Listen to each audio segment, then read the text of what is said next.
আমরা, কিন্তু সত্যি কথা বলতে তো তাতানের খবর মেঘলাই প্রথম নিয়ে এসেছিল।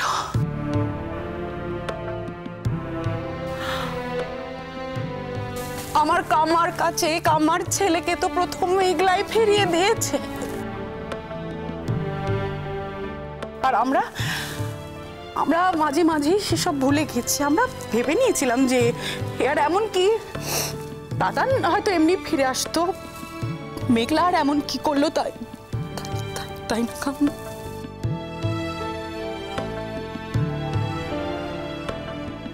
না মা, ভুল বললি তো। শব্দটা তো আমরা হবে না মা, শব্দটা তো আমি হবে।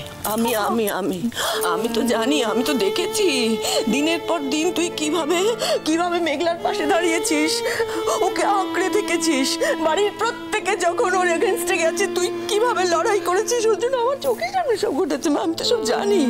তুই যেগুলো বলছিস সেগুলো সব আমার ক্ষেত্রে কামা আমি করেছি। না কামা, আমি জানি। আমি এই কাজগুলো দিনের পর দিন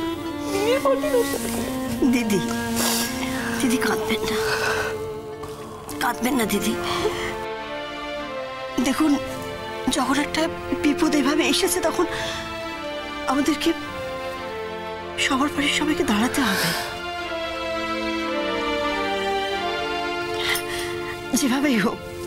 যেভাবেই হোক অনুরাগকে এই বিপদের হাত থেকে আমাদের বাঁচাতে হবে। আমার প্রথম কন্যাটিকে দেখছি না, তিনি কোথায়? এখানে এত রকমের আকর্ষণীয় ঘটনা ঘটে চলেছে অথচ তিনি এখানে নেই। এটা তো খুব অন্যায় ব্যাপার। আপনি অদ্রিজার কথা বলছেন দাদা? আমার তো এই একটি রত্ন আছে, এছাড়া আর আমার রত্ন কে আছে বলুন? আমি অনুমান করার চেষ্টা করছি যে মেঘলা অনুরাগের জীবনের এই রকমের দুর্যোগের পেছনে ওর কতটা সক্রিয় ভূমিকা আছে। আচ্ছা, এখানে ওর কি ভূমিকা আছে বলো তো?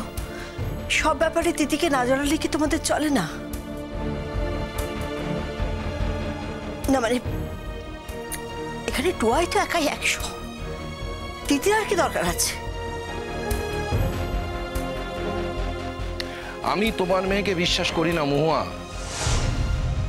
একদম করি না। ওর কোথায় ভূমিকা থাকা উচিত কোথায় থাকা উচিত নয় সে বিষয়ে তো ওর কোনো বাছবিচার করে না, কোনো জ্ঞানও নেই।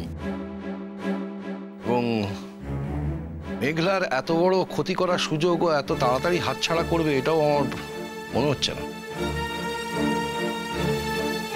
আমার মনে হয় যে টুয়াকে ওই বেশি উস্কেছে।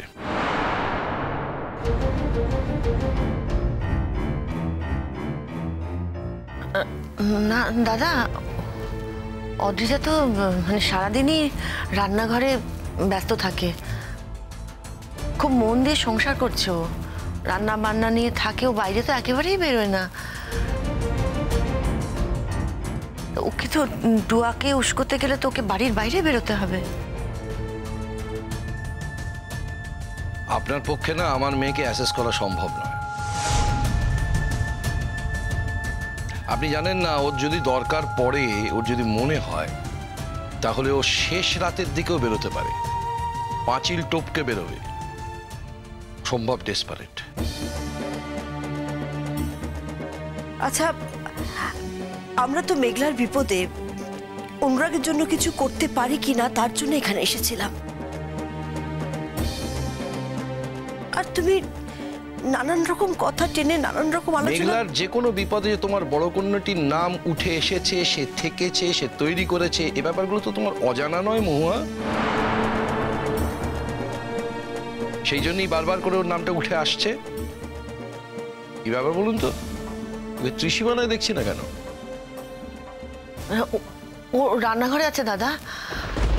আমার কাল থেকে যা মানসিক অবস্থা, আমি তো হাত পা ছেড়ে দিয়েছে আমার। আমি তো রান্না বান্না করছি না,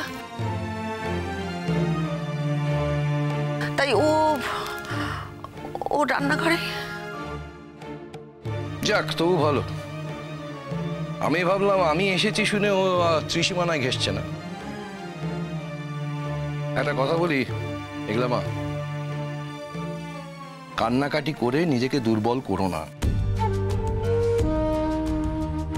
যত তুমি দুর্বল হবে তত তোমার নিজের ক্ষতি হবে। তোমাকে লড়াই করার জন্য প্রস্তুত হতে হবে এবং এটা সম্ভবত তোমার জীবনের সবচেয়ে বড় লড়াই। কারণ এক্ষেত্রে যেভাবে ঘটনাটা ঘটতে পারে তাতে মনে হচ্ছে ওই আইনটা ওদের দিকেই যাওয়ার চান্স বেশি। কি বলছেন কি আঙ্কেল? না মানে মেঘলা তো তাতানের বিবাহিত স্ত্রী, কোর্ট কি করে এরকম রায় দিতে পারে? মেঘলাকে বাদ দিয়ে এমন তো কোনো রায় হতে পারে না তাতানের জন্য আঙ্কেল। আচ্ছা আচ্ছা আঙ্কেল, এমন কি হতে পারে? কোর্ট বলল মেঘলা নয়, টুহার সঙ্গে তাতানকে থাকতে হবে।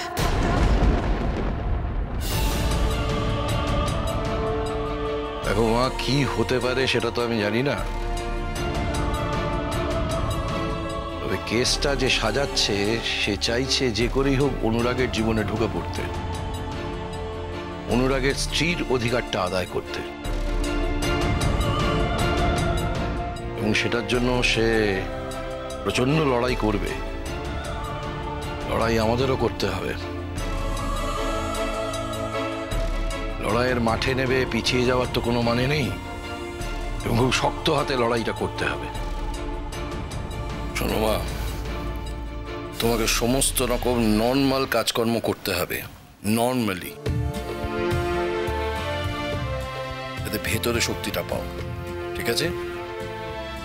আর এই বাড়ি থেকে যদি চাওয়া হয় তাহলে আমি একজন অ্যাডভোকেটের সঙ্গে কথা বলতে পারি।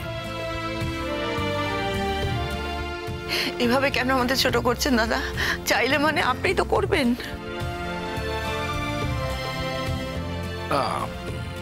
আপনাদের নিজেদের কোনো অ্যাডভোকেট তো থাকতেই পারে। না দাদা না, আমাদের কেউ নেই, আমাদের কিচ্ছু নেই। আপনি আপনি সব ব্যবস্থা করুন। আপনি যেভাবে হোক আমার ছেলেটাকে বাড়িতে ফিরিয়ে আনার ব্যবস্থা করুন। মেঘলা, এই লড়াইটা তো তোকে লড়তে হবে মা, হেরে গেলে চলবে না। এই লড়াইয়ে আমরা সবাই তোর পাশে আছি। তুই শুধু দাঁতে দাঁত চেপে লড়াইটা কর মা। এই লড়াইয়ে তোকে জিততে হবে। একটা মিথ্যের কাছে সত্যি কখনো মাথা নিচু করে হেরে যেতে পারে না মেঘলা। জিততে তোকে হবে, জিততে তোকে হবে। ভাবি,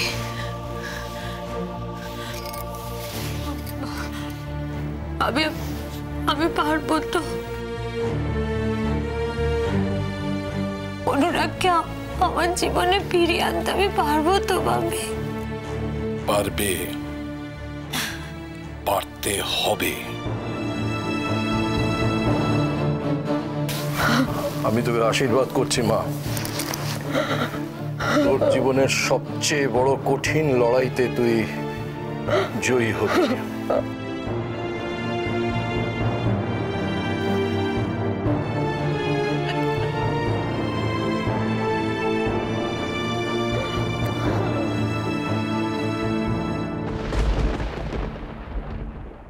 মেঘলা, তুই কিচ্ছু খাওয়া দাওয়া করছিস না, আর দেখ তুই খাচ্ছিস না বলে বাবি মা কেউ কিছু খেতে পারছে না। দুটুকু খেয়ে নে, দেখ, তারপরে রেডি হয়ে যা। না, ওটা তুমি সরিয়ে রাখো। কেন ভাবি? এই দুধটা খেলে তো ও শক্তি পাবে, তাই না?